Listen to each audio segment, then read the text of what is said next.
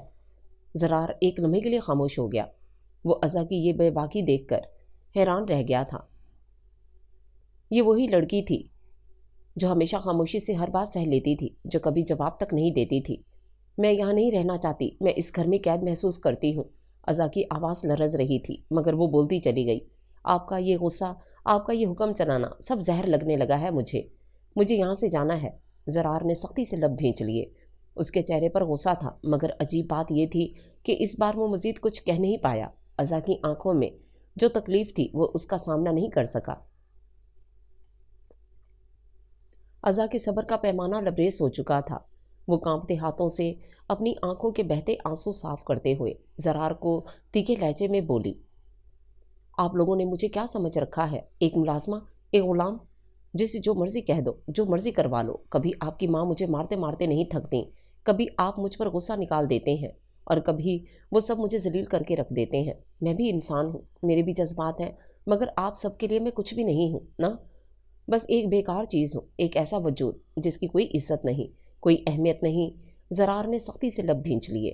اس کے چہرے پر کوئی تاثر نہیں تھا، مگر ازا کا غصہ کم نہیں ہوا۔ وہ روتے ہوئے مزید بولی، آپ کی نظروں میں میری اتنی بھی قدر نہیں کہ ایک دفعہ سوچیں؟ میں نے جان بوجھ کر ایسا نہیں کیا۔ میں بیمار تھی، بخار میں تھی، پھر بھی آپ کے لیے کام کیا، کیونکہ مجھے لگتا تھا کہ شاید اگر میں اپنا فرض نبھاتی رہوں تو ایک دن آپ سب مجھے اپنا لیں گے، مگر نہیں، آپ کے لیے میں ہمیشہ صرف ایک نوکرانی ہی رہوں گی۔ زرار کے دل پر کچھ چوٹ سی لگی۔ وہ کچھ کہنا چاہتا تھا، مگر الفاظ نہیں مل رہے تھے۔ اس نے آج پہلی بار ازا کو اتنا بے بس اور ٹوٹا ہوا دیکھا تھا۔ ازا نے ایک قدم پیچھے ہٹایا۔ اب مزید یہ سب برداشت نہیں کر سکتی میں یہاں نہیں رہنا چاہتی، مجھے کہیں اور چلے جانا چاہیے۔ کم از کم وہاں کوئی مجھ پر چیخے گا تو صحیح، چیخے گا تو نہیں، لیکن میری بے عزتی کر کے سکون تو نہیں لے گا۔ زرار کی نظریں جھک گئیں۔ اسے اپنا رویہ یاد آیا۔ کتنی بار وہ ازا پر بلا وجہ غصہ نکالتا رہا، صرف اسی لیے کہ وہ یہاں سب سے کمزور تھی، سب سے بے بس۔ مجھے آپ سب سے نفرت ہو رہی ہے، ازا نے آخری جملہ کہا اور پلٹنے لگی، مگر اس بار زرار کے دل میں ایک عجیب سا خلا محسوس ہوا، جیسے کچھ چھوٹ رہا ہو، جیسے کوئی سچائی پہلی بار اس پر آشکار ہو رہی ہو۔ زرار رات بھر کروٹیں بدلتا رہا۔ ازا کی آنکھوں میں اتری بے بسی، اس کی لرزتی ہوئی آواز اور وہ تلخ الفاظ جو اس نے زرار کے منہ پر دے مارے تھے، سب کچھ اس کے ذہن میں گردش کر رہا تھا۔ یہ سب کچھ پہلی بار نہیں تھا، مگر اس بار ازا نے جو کہا تھا وہ زرار کو اندر کہیں چبھ گیا تھا۔ اب آپ مجھ پر آواز نہیں اٹھائیں گے، یہ جملہ بار بار اس کے کانوں میں گونج رہا تھا۔ اگلی صبح وہ ناشتے کی میز پر بیٹھا، مگر دھیان کہیں اور تھا۔ صبا اس سے کچھ کہہ رہی تھی، مگر اس نے سنی ان سنی کر دی۔ وہ الجھا ہوا تھا، جیسے کوئی انجانی چیز اسے بے چین کر رہی ہو۔ ازا جو پچھلے دن کے بعد کسی سے زیادہ بات نہیں کر رہی تھی، دبے قدموں باورچی خانے میں آئی۔ اس کے چہرے پر ابھی بھی نقاہت تھی، آنکھیں سرخ تھیں جیسے رات بھر سو نہ سکی ہو، مگر پھر بھی اپنے کام میں لگی ہوئی تھی۔ زرار نے نظر بھر کر اس کی طرف دیکھا۔ مگر وہ بے خبر تھی۔ اسے دیکھ کر زرار کو عجیب سا احساس ہوا۔ وہ ہمیشہ عزا کو صرف ایک عام ملازمہ سمجھتا آیا تھا، مگر آج وہ تھوڑی مختلف لگ رہی تھی، کمزور مگر پھر بھی مضبوط۔ چائے دے دو، زرار نے سخت لہجے میں کہا۔ عزا نے نظریں اٹھائیں، پھر خاموشی سے چائے اس کے سامنے رکھ دی۔ زرار نے کپ اٹھایا، مگر جیسے ہی اس نے ایک گھونٹ لیا، چائے میں چینی کی تیز مقدار نے اس کا مزاج بگاڑ دیا۔ یہ کیا بدتمیزی ہے، وہ فوراً بولا، مگر پھر جیسے الفاظ اس کے منہ میں ہی رک گئے۔ عزا کے ہاتھوں میں لرزش تھی، شاید لاشعوری طور پر چائے میں چینی زیادہ ڈال گئی تھی۔ وہ چاہتا تھا کہ آج بھی غصے سے اسے بے عزت کرے، مگر جب عزا نے بغیر کسی صفائی کے سر جھکا لیا تو وہ خاموش ہو گیا۔ عجیب تھا، مگر آج وہ پہلی بار عزا پر غصہ نہیں کر پایا تھا۔ حویلی کی فضا کشیدہ تھی، سب ایک جگہ جمع تھے اور بیچ میں عزا کھڑی تھی، خاموش، نڈھال اور الزاموں کے بوجھ تلے دبی ہوئی۔ یہ لڑکی چور ہے، صبا غصے میں بولی۔ امی، میں نے اپنی قیمتی انگوٹھی اپنے کمرے میں رکھی تھی اور اب وہ غائب ہے۔ یہ تو صاف بات ہے کہ کس نے چوری کی ہے، اور ظاہر ہے کہ کوئی ملازم ہی کر سکتا ہے۔ عزا کا دل جیسے کسی نے مٹھی میں جکڑ لیا ہو۔ میں نے کچھ نہیں کیا، اس کی آواز کمزور تھی مگر سچائی سے بھری ہوئی۔ جھوٹ مت بولو، صبا آگے بڑھی اور نفرت سے اسے گھورا۔ یہاں سب شریف لوگ ہیں، بس تم ہی ہو جو باہر کی ہو، نہ ماں باپ نہ کوئی عزت۔ تمہیں تو موقع ملا فوراً چوری کر لی۔ بس کرو صبا، زرار کی کرخت آواز سب کو چونکا گئی۔ وہ جو ہمیشہ عزا کے خلاف ہی بولا کرتا تھا، آج پہلی بار وہ اس کے حق میں کھڑا تھا۔ زرار تم؟ صبا حیران رہ گئی۔ زرار نے سخت نظروں سے عزا کو دیکھا، جیسے خود کو سمجھا رہا ہو کہ وہ یہ سب کیوں کر رہا ہے۔ یہ سب بکواس ہے، اس نے دانت پیس کر کہا۔ اگر چوری عزا نے کی ہوتی تو اب تک بیچ چکی ہوتی، مگر یہ ابھی تک یہاں ہے، اس حویلی میں، تمہاری بکواس سنتی ہوئی، کیونکہ اس نے کچھ نہیں کیا۔ سب پر خاموشی چھا گئی۔ عزا نے بے یقینی سے زرار کو دیکھا۔ وہ ہمیشہ اسے نیچے دکھاتا تھا، ہمیشہ اس پر غصہ کرتا تھا، مگر آج وہ اس کے لیے کھڑا تھا۔ اور اگر کوئی ثبوت ہے تو دکھاؤ، ورنہ اس پر الزام لگانا بند کرو، زرار نے دو ٹوک لہجے میں کہا۔ صبا کچھ بولنا چاہتی تھی، مگر زرار کی سخت نظریں دیکھ کر چپ رہ گئی۔ عزا کی آنکھوں میں آنسو آ گئے، مگر وہ فوراً پلٹی اور تیزی سے وہاں سے چلی گئی۔ اسے سمجھ نہیں آ رہا تھا کہ یہ سب کیا تھا۔ وہ پہلی بار کسی نے اس کا دفاع کیا تھا، اور وہ بھی زرار نے، مگر کیوں؟ عزا کا صبر اب جواب دے چکا تھا۔ حویلی میں ہر گزرتا دن اس کے لیے اذیت ناک ہوتا جا رہا تھا۔ وہ جو کبھی ہر ذلت پر خاموش رہتی تھی، آج وہ اس سب سے نجات چاہتی تھی۔ اس نے اپنی چند معمولی چیزیں سمیٹیں، ایک چھوٹے سے تھیلے میں رکھیں اور تائی کے کمرے کی طرف بڑھ گئی۔ تائی جو ہمیشہ اس پر شفقت رکھتی تھیں، عزا کو یوں بے چین دیکھ کر حیران ہوئی۔ بیٹا، یہ کیا کر رہی ہو؟ میں یہ حویلی چھوڑ کر جا رہی ہوں۔ عزا کی آواز میں عجیب سی مضبوطی تھی، مگر آنکھوں میں نمی تیر رہی تھی۔ یہاں میرا کوئی نہیں ہے، مجھے اب مزید ظلم سہنے کی ہمت نہیں۔ تائی حیران رہ گئی۔ بیٹا، کہاں جاؤ گی؟ تمہارا تو یہاں کے علاوہ کوئی ٹھکانہ بھی نہیں۔ کہیں بھی چلی جاؤں گی، مگر یہاں نہیں رہ سکتی۔ عزا نے نظریں چرائیں، جیسے مزید کچھ سننے کی ہمت نہ ہو۔ زرار جو قریب ہی کھڑا تھا یہ سب سن چکا تھا۔ اس کے ماتھے پر شکنیں ابھر آئی۔ عزا یہاں سے جا رہی تھی، وہ کیوں جا رہی تھی؟ اور سب سے اہم سوال، اسے اس بات پر اتنا غصہ کیوں آ رہا تھا؟ وہ جلدی سے آگے آیا، مگر پھر خود کو روک لیا۔ وہ اسے روکے تو کیوں؟ اسے کیا فرق پڑتا تھا اگر وہ یہاں سے چلی جاتی؟ مگر اندر کہیں ایک بے چینی تھی، جیسے کچھ غلط ہونے والا ہو۔ یہیں رہو، زرار نے سنجیدہ لہجے میں کہا۔ عزا نے چونک کر اسے دیکھا، پھر تلخی سے مسکرا دی۔ آپ کو کیا فرق پڑتا ہے؟ زرار جواب نہ دے سکا۔ وہ خود بھی نہیں جانتا تھا کہ اسے فرق کیوں پڑ رہا تھا، مگر پھر تائی امی عزا کے پاس آئیں اور اس کے چہرے پر ہاتھ پھیرتے ہوئے بولیں، بیٹا، یہ تمہاری ہی حویلی ہے، اپنے گھر سے کون جاتا ہے؟ میری نہیں آنٹی، یہ میرا گھر نہیں ہے۔ ساتھ کھڑا زرار اس کو دیکھ رہا تھا۔ یہ تمہاری حویلی ہے، تم اس بات سے بے خبر ہو۔ عزا تھوڑا حیرانی سے ان کو دیکھنے لگی۔ عزا کمزور قدموں سے چلتی ہوئی کمرے میں داخل ہوئی۔ وہ ابھی تک سب کے رویے اور زرار کی عجیب سی حمایت کو سمجھنے کی کوشش کر رہی تھی۔ تائی جان نے نرمی سے اسے سہارا دیا اور بیڈ پر بٹھایا، پھر پانی کا گلاس اس کے ہاتھ میں تھما دیا۔ عزا نے کانپتے ہاتھوں سے پانی پیا، مگر اس کے دل میں بے چینی بڑھتی جا رہی تھی۔ زرار بھی خاموشی سے ایک طرف کھڑا تھا۔ اس کا چہرہ سپاٹ تھا، مگر آنکھوں میں تجسس کی چمک تھی۔ تائی جان نے ایک گہری سانس لی، جیسے وہ کوئی بہت بھاری بوجھ اتارنے والی ہوں۔ بیٹا، تمہیں آج ایک ایسی حقیقت بتانے جا رہی ہوں جو تمہاری زندگی بدل دے گی، انہوں نے ازا کے ہاتھوں کو نرمی سے تھامتے ہوئے کہا۔ ازا نے حیرانی سے انہیں دیکھا، جبکہ زرار نے ابرو چڑھا کر تائی جان کی طرف دیکھا۔ تم صرف اس حویلی کی ملازمہ نہیں ہو، ان کے لہجے میں نمی تھی، تم میری بیٹی ہو ازا۔ کمرے میں گہرا سناٹا چھا گیا، ازا کی آنکھیں حیرت سے پھیل گئیں اور اس کے ہاتھوں کی گرفت ڈھیلی ہو گئی۔ زرار بھی ایک جھٹکے سے سیدھا ہو کر بیٹھ گیا۔ یہ کیسا مذاق ہے؟ زرار کے لہجے میں بے یقینی تھی۔ یہ مذاق نہیں ہے، تائی جان نے نم آنکھوں سے کہا۔ آج تک سب یہی سمجھتے رہے کہ صبا میری بیٹی ہے، مگر اصل میں تم میری بیٹی ہو۔ ازا کے وجود میں جیسے زلزلہ آ گیا، وہ کچھ سمجھ نہیں پا رہی تھی۔ یہ کیسے ممکن ہے؟ میں تو ایک غریب ملازمہ کی بیٹی ہوں، یوسف خان کی بیٹی۔ یوسف خان نے تمہیں پالا، مگر تم اس کی بیٹی نہیں تھی۔ تائی جان نے دھیرے سے اس کے بالوں پر ہاتھ پھیرا۔ یہ سب اس دن ہوا جب تم پیدا ہوئیں۔ زرار بغور سن رہا تھا، جیسے اس کہانی میں کچھ ایسا تھا جو وہ کبھی سوچ بھی نہیں سکتا تھا۔ اس دن ہسپتال میں جب میں نے تمہیں جنم دیا، صبا کی ماں بھی وہیں تھی۔ تائی جان کا لہجہ لرزنے لگا۔ صبا کی پیدائش میں پیچیدگیاں تھیں، ڈاکٹرز نے کہا تھا کہ وہ شاید نہ بچ پائے، اور وہ خود بھی کمزور ہو چکی تھی، ذہنی طور پر بھی۔ اور پھر اس نے ایک ایسا فیصلہ کیا جس نے تمہاری اور صبا دونوں کی زندگیاں بدل دیں۔ ازا کا سانس رک گیا۔ جب میں بے ہوش تھی، صبا کی ماں نے تمہیں اپنی بیمار بچی سے بدل دیا۔ زرار کی آنکھیں حیرت سے پھیل گئیں۔ کیا؟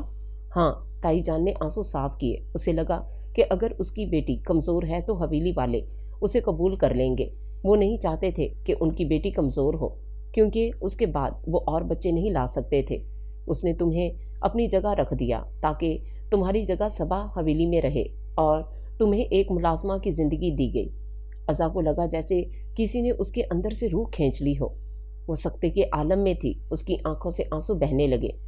یہ سب جھوٹ ہے، یہ سچ ہے، تائی جان نے مضبوطی سے کہا، اور مجھے بہت دیر بعد اس حقیقت کا پتہ چلا، مگر میں کچھ کر نہیں سکی کیونکہ اس وقت تک سب تمہیں یوسف خان کی بیٹی سمجھ چکے تھے۔ میں نے تمہاری حفاظت کے لیے تمہیں اپنے قریب رکھا، مگر تمہیں کبھی بتا نہیں سکی کہ تم میری بیٹی ہو۔ زرار ابھی تک سکتے میں تھا۔ اس کی نظر ازا کے چہرے پر تھی جو مکمل طور پر نڈھال ہو چکی تھی۔ یہ سب غلط ہے، میں صبا کی جگہ نہیں لے سکتی، ازا نے بے یقینی سے کہا۔ تمہیں کسی کی جگہ لینے کی ضرورت نہیں ازا، تائی جان نے اس کے آنسو صاف کیے۔ یہ تمہارا حق ہے جو تم سے چھینا گیا تھا۔ زرار نے کچھ کہنے کے لیے لب کھولے، مگر پھر خاموش ہو گیا۔ اس کا دل زور زور سے دھڑک رہا تھا۔ اس کے سامنے جو لڑکی ہمیشہ سے ایک ملازمہ تھی، آج وہ اس کی اپنی کزن نکلی تھی۔ ایک ایسی سچائی جس نے اس کی سوچ کو جھنجھوڑ کر رکھ دیا تھا۔ کہانی ایک نئے موڑ کی طرف بڑھ رہی تھی۔ یہ خبر آہستہ آہستہ پوری حویلی میں پھیل گئی۔ نوکروں سے لے کر بڑے بزرگوں تک سب کے لبوں پر بس ایک ہی بات تھی، ازا اصل میں اس حویلی کی بیٹی ہے، اور صبا وہ نہیں جو سب سمجھتے تھے۔ جب یہ بات صبا کے کانوں تک پہنچی تو وہ صدمے میں چلی گئی۔ پہلے تو وہ یقین ہی نہ کر سکی، مگر جیسے جیسے حقیقت اس کے سامنے کھلتی گئی، وہ اپنی جگہ منجمد ہو گئی۔ اس کی پوری دنیا پلٹ چکی تھی۔ وہ جو خود کو ہمیشہ حویلی کی سب سے اہم فرد سمجھتی آئی تھی، آج وہی اپنی شناخت کھو بیٹھی تھی۔ لیکن حویلی کے بڑوں نے صبا کو فوراً تسلی دی۔ وہ چاہے زرار کی ماں ہو یا اس کے والد، سب نے اسے یقین دلایا کہ وہ ہمیشہ ان کے لیے وہی رہے گی جو پہلے تھی۔ انہوں نے اسے خود سے دور نہیں ہونے دیا، اس کا خیال رکھا اور اسے سمجھانے کی کوشش کی کہ اس کا مقام ہمیشہ وہی رہے گا۔ ازا کے ساتھ اب برا سلوک نہیں ہو رہا تھا۔ سب اس کی عزت سے بات کرنے لگے تھے، اور اس کے لیے وہ تمام دروازے کھل رہے تھے جو پہلے بند تھے۔ تائی جان اس کا خاص خیال رکھ رہی تھیں، اور حتیٰ کہ زرار کی ماں نے بھی اس کے ساتھ نرمی اختیار کر لی تھی۔ مگر حویلی میں ہر کوئی اتنا نرم دل نہیں تھا۔ کچھ لوگ، خاص طور پر وہ جو صبا کے قریبی تھے، اس حقیقت کو قبول نہیں کر پا رہے تھے۔ ان کے نزدیک ازا اب بھی ایک ملازمہ ہی تھی، اور وہ اسے اس مقام پر دیکھنے کے لیے تیار نہیں تھے جو حقیقت میں اس کا حق تھا۔ صبا کا رویہ سب سے زیادہ بدلا ہوا تھا۔ وہ اب ازا کو دیکھنا بھی پسند نہیں کرتی تھی۔ جہاں بھی ازا ہوتی وہ فوراً وہاں سے چلی جاتی۔ اگر ازا کوئی بات کرتی تو وہ خاموش رہتی یا پھر اسے نظر انداز کر دیتی۔ صبا کے لیے یہ برداشت کرنا ناممکن تھا کہ وہ جسے ہمیشہ اپنے سے کمتر سمجھتی آئی تھی وہی آج اس کی جگہ لے چکی تھی۔ زرار یہ سب خاموشی سے دیکھ رہا تھا۔ اسے خود بھی اس حقیقت کو قبول کرنے میں وقت لگ رہا تھا۔ ازا اب اس کی کزن تھی، اس کے برابر تھی، مگر عجیب بات یہ تھی کہ اسے ازا کے بدلتے مقام سے کوئی فرق نہیں پڑ رہا تھا۔ جو چیز اسے بے چین کر رہی تھی وہ تھی ازا کی خاموشی۔ ازا کے چہرے پر خوشی نہیں تھی، وہ اب بھی وہی تھی جو پہلے تھی، خود میں سمٹی ہوئی تنہا۔ اسے عزت تو مل رہی تھی مگر وہ ویسی ازا نہیں لگ رہی تھی جو حویلی میں کام کرتے ہوئے بھی ایک ہنسی رکھتی تھی، جو سب کے سامنے چپ رہتی مگر اپنے دل میں کہانیاں بنتی تھی۔ زرار نے خود کو بار بار یہ سوچنے سے روکا کہ اسے ازا کی یہ حالت کیوں پریشان کر رہی ہے، مگر وہ جتنا خود کو سمجھاتا اتنا ہی زیادہ اس کے خیالات ازا کی طرف مڑ جاتے۔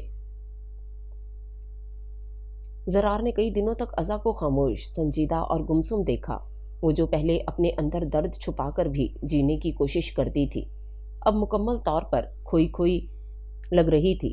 حویلی میں اب اس کے لیے سب بدل چکے تھے مگر اس کی آنکھوں میں وہی پرانی اداسی باقی تھی۔ ایک رات زرار حویلی کے لان میں کھڑا سگریٹ سلگا رہا تھا جب اس نے دیکھا کہ ازا چھت پر کھڑی نیچے باغ کو تک رہی تھی۔ اس کے چہرے پر عجیب سا سکون تھا مگر آنکھیں خالی تھیں۔ زرار نے سگریٹ بجھایا اور تیزی سے زینے چڑھ کر چھت پر جا پہنچا۔ ازا اسے آتے دیکھ کر پلٹنے لگی مگر اس نے راستہ روک لیا۔ یہ خاموشی کیوں ہے ازا؟ زرار نے گہری نظروں سے اسے دیکھا۔ ازا نے چونک کر اسے دیکھا، جیسے یہ سوال اس کے وہم و گمان میں بھی نہ تھا۔ وہ چند لمحے کچھ بول نہ سکی، پھر مدھم آواز میں بولی، میری خاموشی ہونے سے آپ کو کیا فرق پڑتا ہے؟ زرار کو یہ سوال عجیب لگا۔ اسے واقعی کیوں فرق پڑ رہا تھا؟ وہ خود بھی اس بات کا جواب نہیں جانتا تھا مگر اسے ازا کی یہ حالت ناگوار لگ رہی تھی۔ یہ جو سب تمہارے ساتھ ہوا اس کے بعد تمہیں خوش ہونا چاہیے تھا مگر تم تو ویسی ہی ہو، بلکہ پہلے سے زیادہ خاموش، زرار نے سخت لہجے میں کہا۔ ازا نے ایک تلخ مسکراہٹ کے ساتھ کہا، یہ خاموشی میری زندگی کا حصہ ہے زرار صاحب، میں نے ہمیشہ اپنی زندگی کو اسی طرح قبول کیا ہے۔ پہلے لوگ مجھے کمتر سمجھ کر نظر انداز کرتے تھے، اب لوگ مجھے عزت دے رہے ہیں مگر میرا دل، وہ کسی بھی حقیقت کو قبول کرنے کے قابل نہیں رہا۔ زرار اس کی آنکھوں میں دیکھتا رہا۔ وہ پہلی بار ازا کو سمجھنے کی کوشش کر رہا تھا۔ تمہیں لگتا ہے کہ لوگ بدل گئے ہیں؟ زرار نے اچانک سوال کیا۔ ازا نے سر جھکا دیا، نہیں، لوگ نہیں بدلے، حالات بدلے ہیں اور لوگ حالات کے مطابق اپنا رویہ بدل لیتے ہیں۔ زرار نے کچھ دیر خاموشی سے اسے دیکھا، پھر ایک گہری سانس لے کر بولا، شاید تم ٹھیک کہہ رہی ہو مگر مجھے تمہاری یہ خاموشی پسند نہیں۔ یہ کہہ کر زرار پلٹ گیا مگر ازا وہیں کھڑی رہی۔ اس کے الفاظ ذہن میں گونجتے رہے، مجھے تمہاری یہ خاموشی پسند نہیں۔ یہ جملہ کیا معنی رکھتا تھا؟ ازا کے دل میں ایک نیا سوال پیدا ہو چکا تھا۔ صبح کو چھت پر کھڑے زرار اور ازا کو ساتھ دیکھنا بالکل اچھا نہیں لگا تھا۔ زرار کی نظروں میں جو نرم رویہ ازا کے لیے تھا وہ اسے کسی بھی صورت قبول نہیں تھا۔ وہ ایک پل بھی وہاں نہیں رکی، فوراً نیچے آئی اور سیدھا زرار کے کمرے کی طرف چلی گئی۔ زرار ابھی اپنے کمرے میں پہنچا ہی تھا کہ صبا غصے میں اس کے سامنے آ گئی۔ تم اب مجھ سے بات نہیں کرتے مگر ازا سے اتنی نرمی سے بات کرتے ہو۔ اس کی آواز میں جلن صاف تھی۔ زرار نے ایک نظر اسے دیکھا اور بے نیازی سے بولا، تمہیں مسئلہ کیا ہے صبا؟ مسئلہ یہ ہے کہ تم بدل گئے ہو۔ صبا کی آنکھیں نمی سے چمکنے لگیں۔ پہلے تم میرے بغیر کچھ بھی نہیں کرتے تھے اور اب تمہیں میری کوئی پرواہ نہیں رہی۔ زرار نے گہری سانس لی، پھر سخت لہجے میں بولا، تم میرے دل سے اس دن اتریں جب تم نے میرے بارے میں غلط سوچ کر مجھ پر چلانا شروع کر دیا۔ صبا کی رنگت فک ہو گئی۔ اس نے بے یقینی سے زرار کو دیکھا۔ تم ایسا کیوں کہہ رہے ہو؟ زرار کی نظریں تلخ ہو چکی تھیں۔ میں کچھ نہیں کہہ رہا صبا، تم نے خود میری عزت اپنے دل میں کم کی تھی۔ تمہیں لگا کہ میں تمہیں دھوکہ دے رہا ہوں اور تم نے بغیر کچھ سوچے سمجھے مجھ پر الزامات لگا دیے۔ تم نے میرے ساتھ وہ بھروسہ نہیں رکھا جو ایک محبت کرنے والے کو رکھنا چاہیے۔ صبا نے تڑپ کر کہا، اور وہ ازا، اسے اتنے اچھے سے بات کرنے لگے ہو؟ زرار نے سرد مہری سے کہا، اب تو وہ میری کزن نکلی صبا، اور تمہیں جلسی محسوس کرنے کی کوئی ضرورت نہیں کیونکہ اب میں تم سے محبت نہیں کرتا۔ صبا کی آنکھوں میں آنسو آ گئے۔ زرار، تم مجھ سے ایسا کیسے کہہ سکتے ہو؟ زرار نے ایک تلخ مسکراہٹ کے ساتھ کہا، اگر تم نے میرے دل کو نہ توڑا ہوتا تو میں سچائی جاننے کے باوجود بھی تمہیں سر آنکھوں پر رکھتا، کیونکہ زرار جس سے محبت کر لے اسے آسانی سے چھوڑتا نہیں، مگر تم نے خود اپنے ہاتھوں سے میری محبت ختم کر دی۔ صبا نے بمشکل آنسو روکے، مگر زرار کے الفاظ نے اس کے دل پر شدید ضرب لگائی تھی۔ وہ خاموشی سے وہاں سے چلی گئی اور زرار نے ایک تھکی ہوئی سانس لے کر نظریں موڑ لیں۔ وہ جانتا تھا کہ صبا کو تکلیف پہنچی ہے، مگر جو ہونا تھا وہ ہو چکا تھا۔ زرار کے دل میں عجیب سی خلش تھی۔ صبا سے دوری کا فیصلہ آسان نہیں تھا، مگر اس کا دل اب وہاں نہیں رہا تھا۔ دوسری طرف عزا کی موجودگی اب اسے پہلے کی طرح ناگوار نہیں لگ رہی تھی، بلکہ اسے عجیب سا اطمینان محسوس ہونے لگا تھا۔ ایک دن جب زرار اپنی کار کی چابی ڈھونڈ رہا تھا تب اچانک عزا سے سامنا ہو گیا۔ وہ ہاتھ میں پانی کا جگ لیے جا رہی تھی۔ زرار نے بے اختیار پوچھا، کدھر جا رہی ہو؟ عزا ایک پل کو چونکی، پھر سنبھل کر بولی، تیمہ کے لیے پانی لے کر جا رہی ہوں۔ زرار نے کچھ لمحے اسے دیکھا، پھر بولا، میرے کمرے کی میز پر میری چابی ہے، لے آؤ۔ عزا حیران ہوئی، مگر کچھ کہے بغیر پلٹ گئی۔ وہ پہلی بار تھا جب زرار نے اس سے نرمی سے کوئی کام کہا تھا۔ عزا نے چابی لا کر اس کی طرف بڑھائی، مگر اس کے لرزتے ہاتھ سے چابی نیچے گر گئی۔ زرار نے نظر اٹھائی، تمہاری طبیعت ٹھیک ہے؟ عزا نے سر جھکا لیا، جی بالکل۔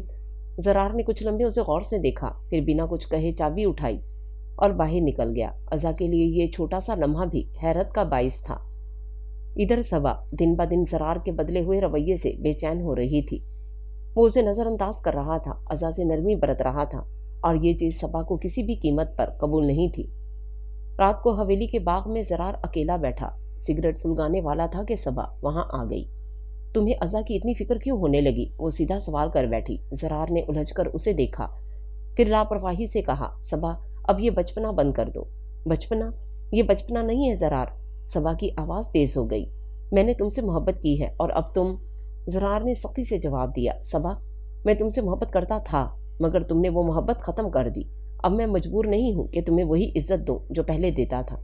صبا کو جیسے چکر آ گیا، تو پھر عزا؟ زرار نے سنجیدگی سے کہا، عزا کا اس سے کوئی تعلق نہیں، اور اگر کچھ ہے بھی تو یہ تو تمہارا مسئلہ نہیں ہونا چاہیے۔ یہ کہہ کر زرار وہاں سے اٹھ کر چلا گیا اور صبا وہیں کھڑی آنکھوں میں بے یقینی لیے اسے جاتا دیکھتی رہی۔ عزا اس حویلی میں موجود تو تھی، مگر اسے محسوس ہونے لگا کہ وہ کہیں نہیں ہے۔ کچھ لوگ اسے عزت دیتے تھے تو کچھ اب بھی اسے حقارت سے دیکھتے۔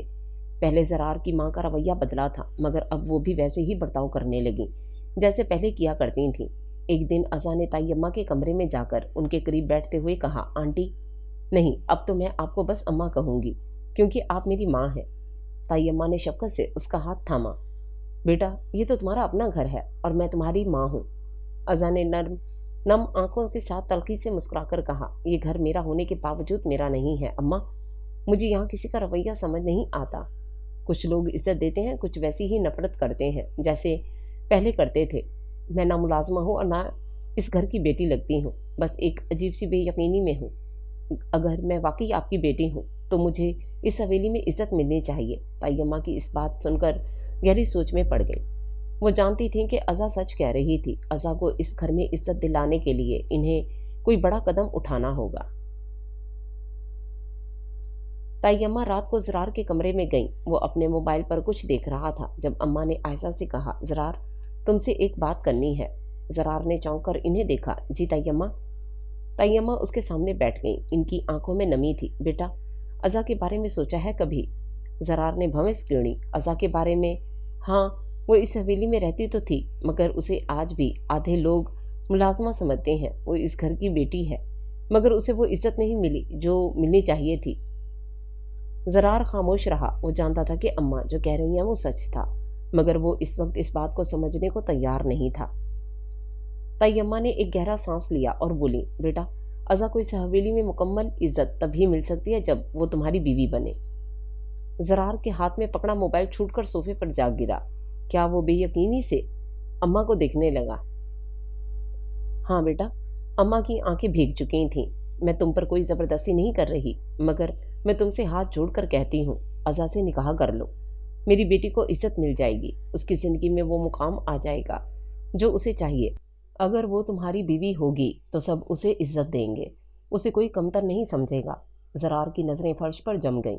اس نے کبھی اس زاویے سے نہیں سوچا تھا۔ ازا سے نکاح وہ کیسے کر سکتا تھا؟ وہ ازا کے لیے نرم گوشہ ضرور محسوس کرنے لگا تھا، مگر نکاح؟ تائی اماں، یہ سب بہت جلدی نہیں ہو رہا؟ وہ آہستہ سے بولا۔ تائی اماں نے بے بسی سے کہا، بیٹا، یہ جلدی نہیں بلکہ دیر ہو چکی ہے۔ ازا کے لیے یہ سب برداشت کرنا مشکل ہو رہا ہے۔ میں اپنی بیٹی کو مزید تکلیف میں نہیں دیکھ سکتی۔ اگر تم نکاح کر لو گے تو وہ اس گھر میں عزت سے رہ سکے گی۔ سب اسے تمہاری بیوی کے طور پر قبول کریں گے، نہ کہ کسی غیر کی طرح۔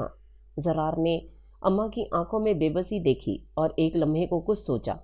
اسے نہیں معلوم تھا کہ وہ کیا فیصلہ کر رہا ہے، مگر دل کی گہرائی میں ایک جذبہ ایسا تھا جس نے اس کے لبوں سے بے اختیار نکلنے دیا۔ ٹھیک ہے تائی اماں، میں نکاح کے لیے تیار ہوں۔ تائی اماں نے بے یقینی سے زرار کو دیکھا، پھر ان کی آنکھوں میں خوشی کے آنسو آ گئے۔ وہ آگے بڑھ کر زرار کا ہاتھ تھام کر بولیں، اللہ تمہیں اس فیصلے میں برکت دے بیٹا۔ زرار نے گہرا سانس لیا۔ وہ جانتا تھا کہ اب سب کچھ بدلنے والا تھا۔ رات کے آخری پہر تائی اماں ازا کے کمرے میں آئیں۔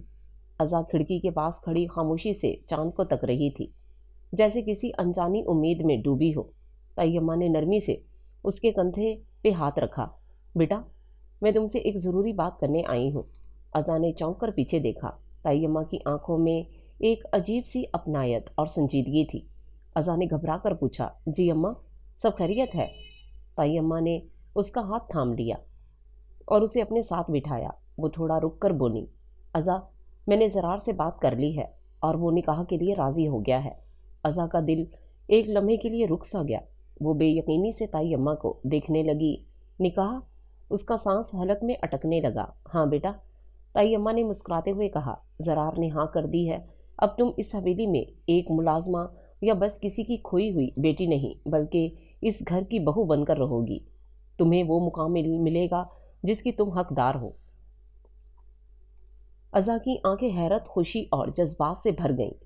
اسے لگا جیسے کوئی خواب تھا جو وہ دیکھ رہی تھی۔ زرار سے نکاح، وہی شخص جسے اس نے دل کی گہرائیوں سے چاہا، وہی اب اس کی تقدیر بننے والا تھا۔ اس کے ہونٹ کانپنے لگے اور بے اختیار آنکھوں سے آنسو بہنے لگے۔ وہ جھک کر سجدے میں گر گئی۔ یا اللہ، تیرا لاکھ لاکھ شکر ہے۔ میں نے تو کبھی سوچا بھی نہیں تھا کہ میری محبت کو اس طرح منزل ملے گی۔ تائی اماں نے مسکراتے ہوئے اسے سجدے میں دیکھا۔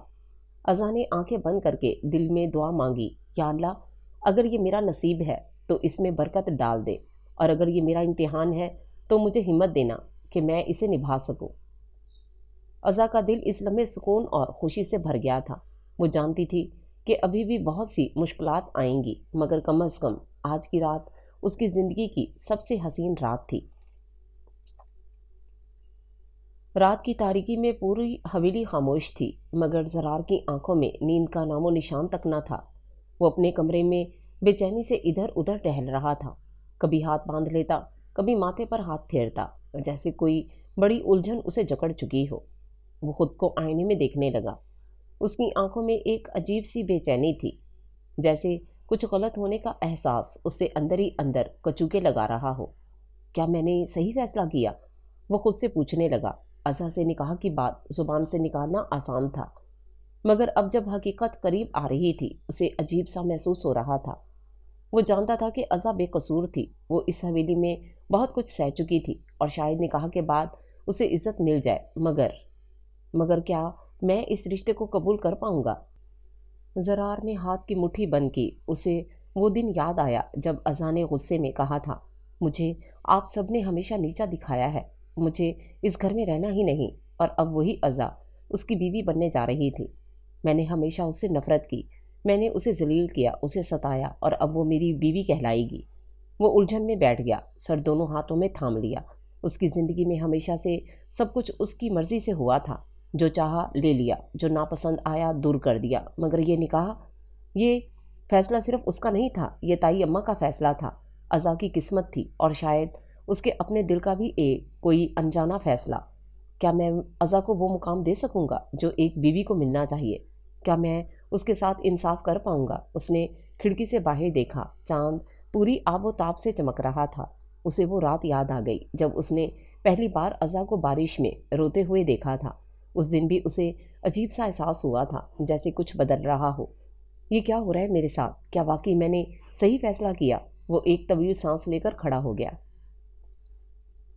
جو بھی ہو، اب پیچھے ہٹنے کا کوئی راستہ نہیں۔ اگر میں نے ہاں کہہ دی ہے تو اب نبھانا بھی پڑے گا۔ مگر اس کے دل کے کسی کونے میں آج بھی وہی سوال تھا، کیا میں واقعی عزا کو قبول کر سکوں گا؟ حویلی کے صحن میں آج روشنیوں کی جھلملاہٹ تھی، مگر عزا کے دل میں ایک عجیب سا اندھیرا تھا۔ اس کے سامنے کھلے نکاح کے رجسٹر پر اس کا نام لکھا تھا، مگر اسے یوں لگ رہا تھا جیسے یہ سب ایک سراب ہو، ایک خواب جس میں وہ چل رہی ہو، مگر کسی اور کے قدموں کے نشان پر۔ قاضی صاحب نے سنجیدہ آواز میں سوال کیا، عزا یوسف، کیا آپ کو زرار رضا میر سے نکاح قبول ہے؟ عزا کا دل لرز گیا۔ اس کے ہاتھ جو پہلے ہی کپ کپا رہے تھے اب اور سختی سے ایک دوسرے کو تھامنے لگے۔ اس نے سر جھکا لیا، پلکوں کی جھالر بھیگی، مگر اس کی آواز میں ہلکی سی کپ کپاہٹ کے باوجود یقین تھا، قبول ہے۔ دوسری بار قاضی صاحب نے دہرایا، عزا یوسف، کیا آپ کو زرار رضا میر سے نکاح قبول ہے؟ عزا نے گہری سانس لی، جیسے اپنے دل کو کسی نامعلوم خوف سے آزاد کر رہی ہو، اور پھر دھیرے مگر واضح انداز میں کہا، قبول ہے۔ تیسری بار قاضی صاحب کی آواز سنائی دی، اور اس بار عزا نے اپنی پلکیں اٹھائیں۔ سامنے زرار بیٹھا تھا، سنجیدہ، خاموش، مگر اس کی آنکھوں میں وہ سختی نہیں تھی جو ہمیشہ رہتی تھی۔ عزا نے اس لمحے کو ہمیشہ کے لیے اپنے دل میں قید کر لیا، اور پورے یقین سے کہا، قبول ہے۔ فضا میں ہلکی سرگوشیاں پھیل گئیں، جیسے وقت نے ایک اہم موڑ لے لیا، مگر ابھی یہ قصہ مکمل نہیں ہوا تھا۔ قاضی صاحب نے رخ موڑا اور زرار کی طرف دیکھا، جو سیاہ لباس میں ملبوس چہرے پر گہری سنجیدگی لیے بیٹھا تھا۔ زرار رضا میر، کیا آپ کو عزا یوسف سے نکاح قبول ہے؟ زرار نے گہری سانس لی۔ اس کے اندر جیسے ایک طوفان تھا، ایک کشمکش جو کسی کو دکھائی نہیں دے رہی تھی، مگر زبان سے نکلنے والے الفاظ کا وزن وہ خود بھی محسوس کر سکتا تھا۔ قبول ہے؟ قاضی صاحب نے دوبارہ پوچھا، زرار رضا میر، کیا آپ کو عزا یوسف سے نکاح قبول ہے؟ زرار کی نظروں کے سامنے اپنی ماں کا چہرہ آیا، صبا کا گہرا دکھ، اور پھر عزا کی وہ خاموشی جو اس نے ہمیشہ محسوس کی تھی، مگر سمجھنے سے قاصر رہا۔ اس نے نگاہیں جھکا کر کہا، قبول ہے۔ تیسری بار قاضی صاحب نے وہی سوال دہرایا، اور اس بار زرار نے نظریں اٹھا کر عزا کو دیکھا، جو سراپا خاموش بنی بیٹھی تھی۔ اس کی آنکھوں میں وہی پرانی چمک، وہی پرانی محبت تھی۔ زرار نے نگاہیں چرا کر آخری بار کہا، قبول ہے۔ الفاظ ہوا میں گونجے، آسمان پر چھائے بادلوں نے جیسے گہری سانس لی، اور حویلی میں مبارک سلامت کی صدائیں بلند ہو گئیں۔ یہ نکاح تھا، مگر کیا یہ دو دلوں کا بندھن بھی تھا؟ یہ رشتہ تھا، مگر کیا یہ محبت کی منزل بھی تھا؟ یہ قبولیت تھی، مگر کیا یہ حقیقت میں قبولیت تھی؟ یہ وقت بتائے گا۔ زرار نکاح کے بعد سے خود کو عجیب سی کشمکش میں محسوس کر رہا تھا۔ وہ جو ہمیشہ اپنی مرضی کا مالک رہا تھا، جو کبھی کسی کی پرواہ نہیں کرتا تھا، آج خود کو ایک ایسے بندھن میں جکڑا ہوا محسوس کر رہا تھا جو اس کی سوچ سے بالکل مختلف تھا۔ نکاح کے بعد عزا کے چہرے پر ایک روشنی تھی، ایک تسکین، جیسے اس کی زندگی کی سب سے بڑی خوشی مل گئی ہو۔ وہ شکر گزار تھی، وہ مطمئن تھی، مگر زرار، اگلی صبح جب زرار کی آنکھ کھلی تو اس کے دل میں ایک بے چینی تھی۔ وہ جانتا تھا کہ سب بدل چکا ہے، مگر یہ تبدیلی اسے کیوں قبول نہیں ہو رہی تھی؟ اس نے خود کو آئینے میں دیکھا۔ اس کی آنکھوں میں ایک خلش تھی، جیسے کوئی بہت ضروری چیز کھو گئی ہو۔ وہ بنا ناشتہ کیے باہر نکل گیا، مگر گھر سے باہر جا کر بھی سکون نہ ملا۔ حویلی میں عزا کو ایک نئی پہچان مل چکی تھی، مگر یہ پہچان قبولیت سے زیادہ ایک بوجھ تھی۔ ملازمین جو کل تک اس پر حکم چلاتے تھے، اب احترام سے بات کر رہے تھے، مگر ان کی آنکھوں میں عزا کے لیے وہ محبت نہیں تھی جو کسی بہو کے لیے ہوتی ہے۔ صبا اسے مکمل طور پر نظر انداز کر چکی تھی، اور زرار کی ماں کا رویہ بھی دن بدن سرد ہوتا جا رہا تھا۔ عزا کو احساس ہو رہا تھا کہ وہ اس حویلی میں ہے، مگر پھر بھی کہیں نہیں ہے۔ یہ کیسی عزت ہے جو صرف ایک رشتے کے نام کی محتاج ہے؟ عزا نے خود سے سوال کیا، مگر اس کا جواب کسی کے پاس نہیں تھا۔ زرار ہر گزرتے دن کے ساتھ الجھتا جا رہا تھا۔ وہ جانتا تھا کہ عزا نے ہمیشہ اس سے محبت کی۔ وہ جانتا تھا کہ عزا کے لیے یہ نکاح ایک خواب تھا جو حقیقت میں بدل گیا، مگر وہ خود، کیا وہ اس رشتے کو دل سے قبول کر سکا تھا؟ کیا وہ عزا کو اس جگہ پر دیکھنا چاہتا تھا جہاں کبھی صبا کے ہونے کا گمان تھا؟ رات کو جب سب سو گئے، زرار چھت پر جا کھڑا ہوا۔ ٹھنڈی ہوا اس کے چہرے سے ٹکرا رہی تھی، مگر اس کے اندر جلتی ہوئی بے چینی کی آگ کو بجھا نہیں پا رہی تھی۔ وہ آسمان کی طرف دیکھنے لگا جیسے کوئی جواب تلاش کر رہا ہو۔ کیا میں نے صحیح کیا؟ اس نے خود سے پوچھا، مگر جواب ندارد تھا۔ یہ زندگی ہے یا ایک دھوکہ؟ اگلے چند دنوں میں ازا نے کوشش کی کہ وہ اس رشتے کو اپنائے، مگر زرار کی بے رخی اسے دن بدن توڑ رہی تھی۔ وہ چپ چاپ رہتی، خاموشی سے اپنا کام کرتی، مگر زرار کے دل میں کہیں نہ کہیں اس کی یہ خاموشی چبھتی تھی۔ ایک رات جب ازا صحن میں چاند کی روشنی میں بیٹھی تھی، زرار وہاں آ نکلا۔ اس نے ازا کو دیکھا جو پرانی ازا سے بالکل مختلف لگ رہی تھی۔ وہ لڑکی جو کبھی اس کی محبت میں پاگل تھی، اب اس کی بیوی ہو کر بھی اس سے دور تھی۔ کیا تم خوش ہو؟ زرار نے سرد لہجے میں پوچھا۔ ازا نے نظر اٹھا کر اسے دیکھا۔ ایک ہلکی سی مسکراہٹ اس کے چہرے پر آئی، مگر وہ زخموں سے بھری ہوئی تھی۔ یہ خوشی کیا ہوتی ہے زرار صاحب؟ اس نے مدھم آواز میں کہا۔ زرار کا دل ایک لمحے کے لیے دھڑکنا بھول گیا۔ یہ زندگی واقعی سراب حیات تھی، ایک ایسا سراب جیسے وہ خود بھی سمجھ نہیں پایا تھا اور شاید کبھی سمجھ نہ پاتا۔ حویلی کے وسیع اور اس صحن میں دوپہر کی تیز دھوپ پھیلی ہوئی تھی۔ ازا خاموشی سے کچن میں موجود تھی، ہاتھوں میں پانی کا گلاس تھامے وہ گہری سوچ میں گم تھی۔ تبھی صبا وہاں آئی۔ اس کی چال میں تیزی اور آنکھوں میں غصہ تھا۔ کتنی چالاک ہو تم، صبا نے طنزیہ لہجے میں کہا۔ ایک دن میں ہی بیوی بننے کا فن آ گیا تمہیں، کیا سمجھتی ہو خود کو؟ ازا نے چونک کر اسے دیکھا۔ وہ کچھ کہنے ہی والی تھی کہ صبا ایک قدم اور قریب آئی۔ اس کی آنکھوں میں شدید جنن تھی۔ مجھے پہلے ہی شک تھا کہ تمہاری نیت خراب ہے، مگر تم نے تو حد ہی کر دی۔ میری جگہ چھین لی، میرا سب کچھ لے لیا۔ صبا کی آواز میں تلخی تھی اور ہر لفظ ازا کے دل میں چبھ رہا تھا۔ ایسا کچھ نہیں ہے، ازا نے آہستگی سے کہا، مگر صبا کی آنکھوں میں آگ بھڑک رہی تھی۔ چپ رہو، صبا نے غصے میں گلاس ازا کے ہاتھ سے چھین کر زمین پر دے مارا۔ پانی فرش پر پھیل گیا۔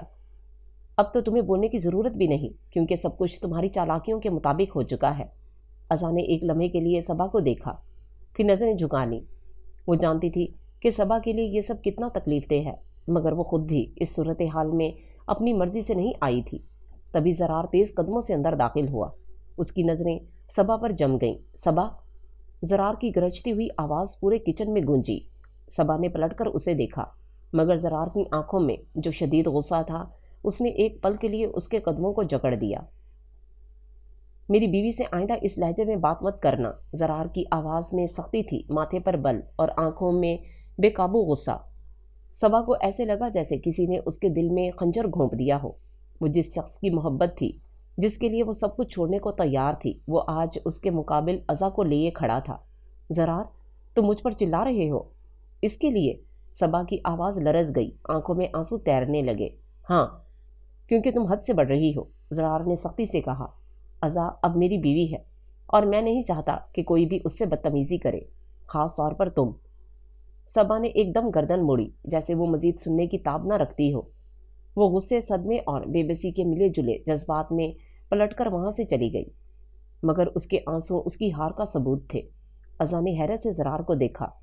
اس کے دل میں ایک نئی کیفیت جنم لے رہی تھی۔ وہ جو شخص ہمیشہ اس سے بدتمیزی سے پیش آتا تھا، آج وہی اس کے حق میں بول رہا تھا۔ زرار نے ایک لمحے کے لیے ازا کی طرف دیکھا۔ اس کی آنکھوں میں کوئی ایسا جذبہ تھا جو پہلے کبھی نہ تھا۔ وہ پلٹا اور وہاں سے چلا گیا، مگر ازا کا دل تیز دھڑکنے لگا تھا۔ یہ محبت شاید اب پہلے سے بھی زیادہ گہری ہونے والی تھی۔ حویلی میں رات کا سناٹا تھا، چاندنی کھڑکیوں سے اندر آ رہی تھی اور ہر چیز پرسکون تھی سوائے زرار کے دل کے۔ وہ لان میں بیٹھا سگریٹ کے دھوئیں میں اپنی الجھنیں اڑانے کی کوشش کر رہا تھا، مگر ذہن میں بار بار ازا کی تصویر ابھر رہی تھی۔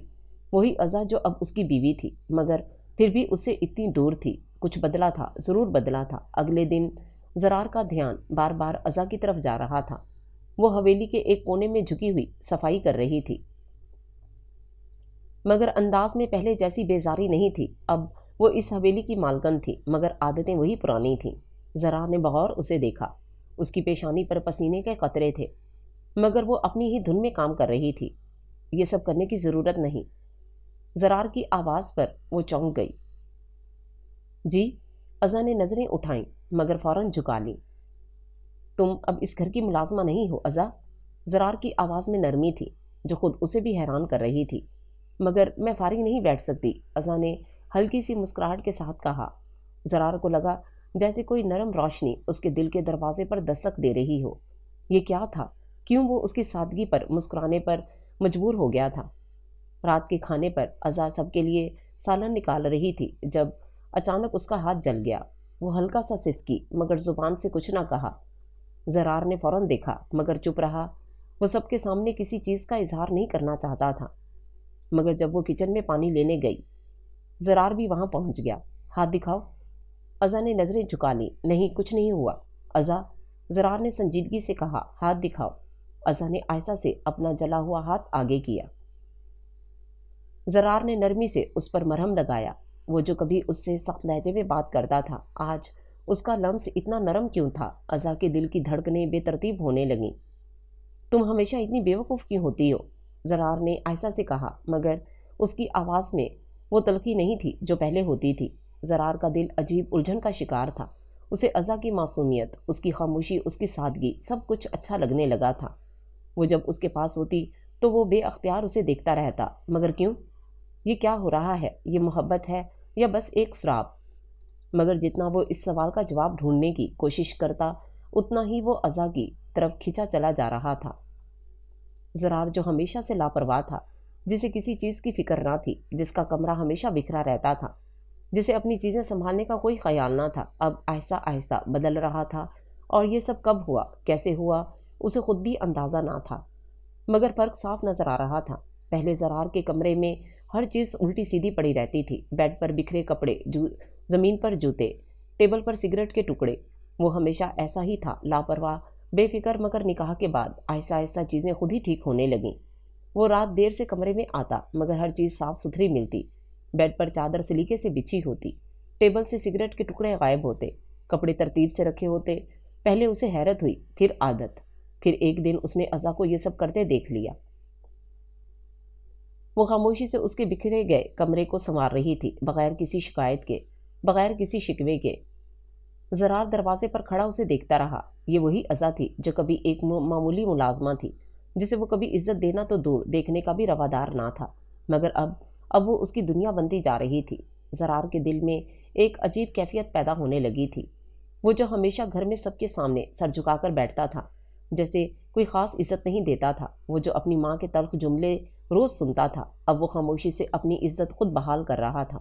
وہ خود کو پہلے سے زیادہ سنجیدہ محسوس کرنے لگا تھا۔ وہ اب غیر سنجیدہ مذاق کم کرنے لگا تھا۔ اب وہ گھر کے معاملات میں دلچسپی لینے لگا تھا، اور سب سے بڑھ کر اب وہ ازا کو محسوس کرنے لگا تھا۔ زرار کو اب احساس ہونے لگا تھا کہ ازا کی خاموشی، موجودگی، اس کی نرمی، اس کی خدمت، اس کا سلیقہ، یہ سب کسی دولت سے کم نہیں۔ وہ جو پہلے کسی کے لیے نہیں بدل سکتا تھا خود کو، اب خود کو بدلتا دیکھ رہا تھا، اور شاید یہ محبت کا آغاز تھا۔ رات کے وقت زرار کمرے میں داخل ہوا تو ازا خاموشی سے چیزیں سمیٹ رہی تھی۔ وہ پہلے ہی اس کے لیے پانی رکھ چکی تھی، کمرے کی کھڑکی کھول دی تھی تاکہ ہلکی ٹھنڈی ہوا اندر آ سکے، اور اب وہ الماری میں اس کے کپڑے ترتیب سے رکھ رہی تھی۔ زرار نے دروازے کے ساتھ ٹیک لگا کر اسے دیکھا۔ وہ کتنی عادت بن گئی تھی، کتنی خاموشی سے اس کی دنیا کا حصہ بنتی جا رہی تھی۔ یہ سب کرنے کی ضرورت نہیں ہے۔ زرار کی آواز گہری تھی مگر نرمی لیے ہوئے۔ ازا نے چونک کر اسے دیکھا مگر کچھ کہے بغیر دوبارہ کپڑوں کی تہہ کرنے میں مصروف ہو گئی۔ زرار آہستہ سے آگے بڑھا اور اس کا ہاتھ تھام لیا۔ ازا کا دل جیسے ایک لمحے کو رک گیا۔ اس نے نظریں اٹھا کر زرار کو دیکھا جو سنجیدگی سے اس کے قریب کھڑا تھا۔ ازا، تمہیں لگتا ہے کہ تم صرف اس گھر کو سنوارنے کے لیے ہو؟ زرار کی نظریں گہری تھیں، جیسے وہ کچھ محسوس کر رہا ہو، جیسے وہ کچھ کہنے والا ہو مگر الفاظ نہ مل رہے ہوں۔ ازا نے جھٹ سے اپنا ہاتھ چھڑانے کی کوشش کی مگر زرار کی گرفت مضبوط تھی۔ چھوڑے میرا ہاتھ، وہ دھیرے سے بولی، مگر اس کی آواز میں سختی نہیں تھی، بس ایک ہلکی سی گھبراہٹ تھی۔ زرار نے ایک پل کو اسے دیکھا، پھر آہستہ سے مسکراتے ہوئے اس کا ہاتھ چھوڑ دیا۔ میں تمہیں منع کر رہا ہوں ازا، اب زیادہ خدمت گزاری نہیں، سمجھی؟ اس نے جیسے نرم غصے سے کہا، مگر اس کے لہجے میں کچھ اور بھی تھا۔ ازا نے سر جھکا لیا، دل بے ترتیب دھڑکنے لگا۔ یہ قربت پہلی بار تھی، یہ احساس نیا تھا۔ زرار نے ایک گہری سانس لی اور الماری کے پاس کھڑا ہو کر دیکھنے لگا کہ ازا کس طرح سلیقے سے چیزیں ترتیب دے رہی تھی۔